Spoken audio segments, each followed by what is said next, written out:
So alright students, in this video we are going to discuss about how our Java programs work. तो आज की इस video में अपन देखेंगे कि एक जावा प्रोग्राम वर्क कैसे करता है, what are the different phases and how it can be compiled और interpreted by the interpreter. Okay, how the different components are working for compile और रन आवर जावा फाइल.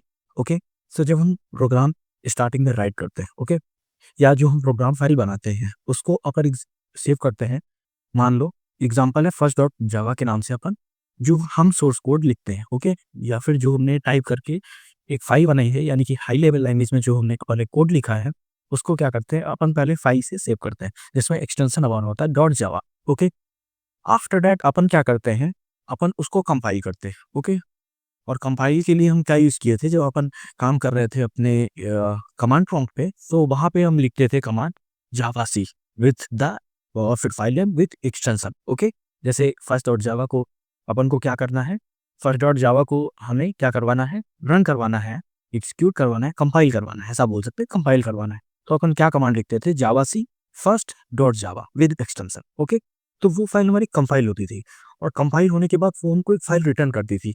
वो जो file return करती थी वो हमारी फाइल होती थी फर्स्ट क्लास. सो नेबर जो हमारी कंपाइलेशन के बाद after the compilation it will returns a file that is the class file, and class file is the file which is contains the code in bytecode. Okay, यानी कि ये जो file होती थी ये बाइट कोड में कन्वर्ट कर देती थी क्या कंपाइल के बाद. ठीक है ना, यानी कि जो हमारी जावा फर्स्ट डॉट जावा जो हमारी फाइल थी उसको ये क्या कर देगी, कंपाइल कर देगी. हमारा कंपाइलर क्या करेगा, कंपाइल करेगा किस लैंग्वेज में, बाइट कोड में. ओके, और वो जो हमारी फाइल होती थी वो कौन सी होती थी, फर्स्ट डॉट क्लास, यानी कि क्लास के नाम से वो फाइल क्या कर देती थी, सेव कर देती थी. ओके, यानी कि कोई दूसरी सेपरेटेड फाइल, यानी क्या कहा था, जो कंपाइल हमारा कंपाइलेशन का प्रोसेस होता था तो वो अपन को क्या करता था, एक सेपरेटेड फाइल बना के देता था जिसको हम री एग्जीक्यूट कर सकते हैं, यानी कि हम बार बार उसको एग्जीक्यूट कर सकते हैं. जो हमने डिफरेंस बताया था इंटरप्रेटर और कंपाइलर में.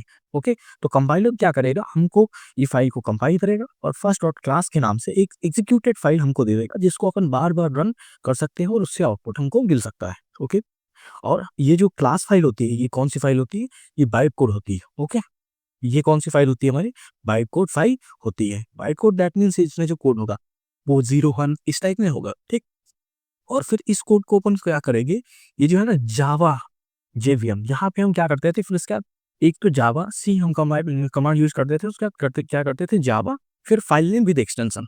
ओके, दूसरी कमांड का यूज करते थे.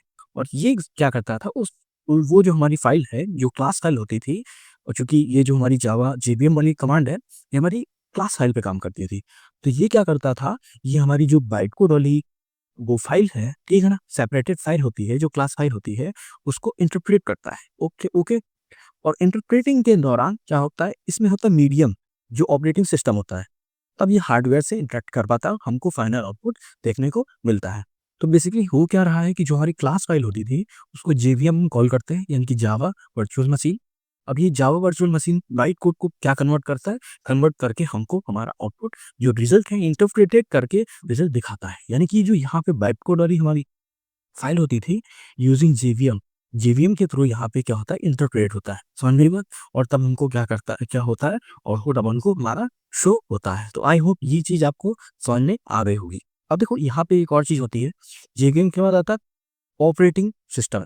और जो ऑपरेटिंग सिस्टम होता है यहाँ पे एक मीडियम होता है. मीडियम क्या होता है, ये इंटरेक्ट करने का, ठीक है ना, यही क्या करता है, helps to execute the program. समझ में, बट जब अपन प्रोग्राम को एग्जीक्यूट करते हैं तो जो मीडियम होता है यही क्या करता है, हेल्प करता है एग्जीक्यूट करने में प्रोग्राम को. और हम यहाँ पे डायरेक्टली उसको क्या करते हैं, इंटरेक्ट नहीं कर सकते हैं अपन.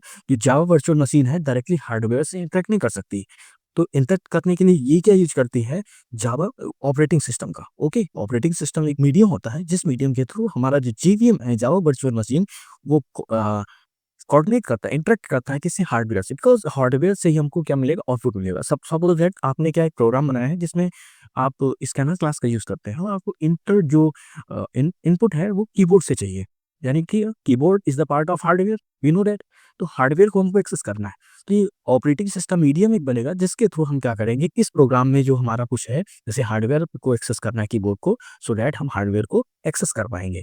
यानी कि बेसिकली हो क्या रहा है, यहाँ पे जो ऑपरेटिंग सिस्टम है ये हमारा मीडियम बन जा रहा है, सो दैट जो हमारे प्रोग्राम में रिक्वायरमेंट्स हैं वो फुलफिल हो रही हैं हार्डवेयर की जो रिक्वायरमेंट्स हैं थ्रू द ऑपरेटिंग सिस्टम.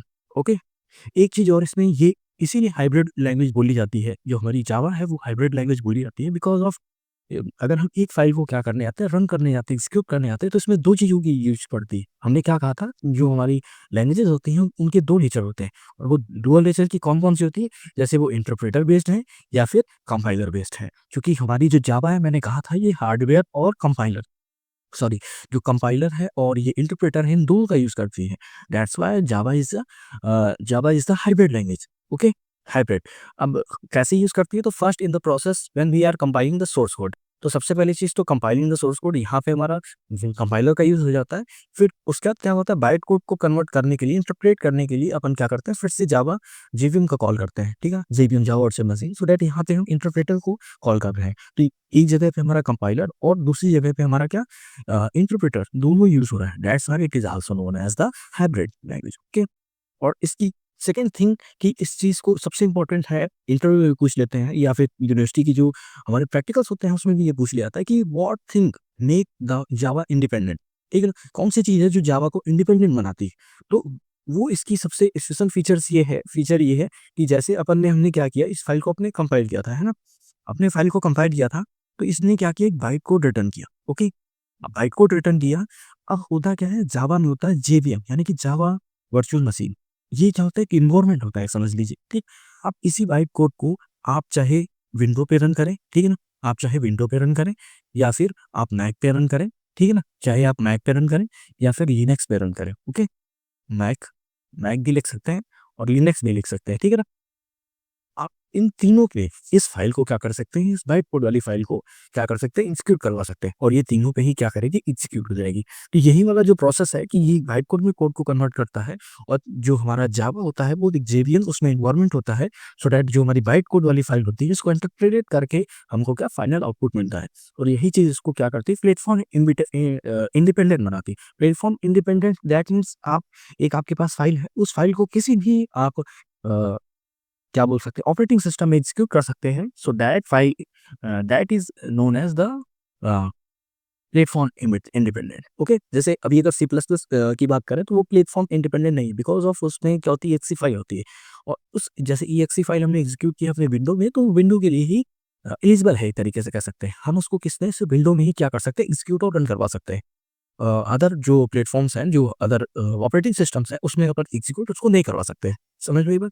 लेकिन जो हमारी जावा फ़ाइल होती है, ये क्लास फ़ाइल होती है और क्लास फ़ाइल बाइट कोड होती है, सो दैट अब जैसे देखिए मैक है ना और जो लिनक्स है या फिर आपका विंडोज़ है, तो विंडो इन तीनों के लिए जावा वर्चुअल मशीन जो है ना, इसका एनवायरनमेंट डिफरेंट रहेगा। हमारे विंडोज़ के लिए एक सेपरेटेड, एक डिफरेंट क्या रहेगा, एनवायरनमेंट रहेगा। हमारे मैक के लिए एक डिफरेंट एनवायरनमेंट रहेगा जेवीएम का और जो हमारा लिनक्स है, उसके लिए डिफरेंट एनवायरनमेंट रहेगा किसका जावा वर्चुअल मशीन का।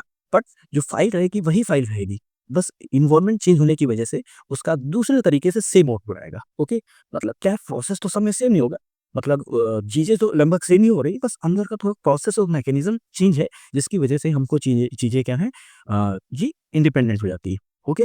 तो यही फ़ंक्शन है कि इसका जो बाइट कोड वाला फ़ंक्शन है कि हमारा जो बाइट कोड ये क्लास फाइल सेपरेटेड बनाता है क्योंकि बाइट कोड में होता है और फिर जावा वर्चुअल मशीन के थ्रू इसी को इंटरप्रेट करके हम डिफरेंट डिफरेंट प्लेटफॉर्म्स पे क्या कर सकते हैं एग्जीक्यूट करवा सकते हैं और यही फंक्शन इसको क्या करता है प्लेटफॉर्म इंडिपेंडेंट बनाता है। Okay, so in the next video we are discussing another topic that's all about how that's using these process java bugs and these are the things which is makes the java independent. Thank you so much.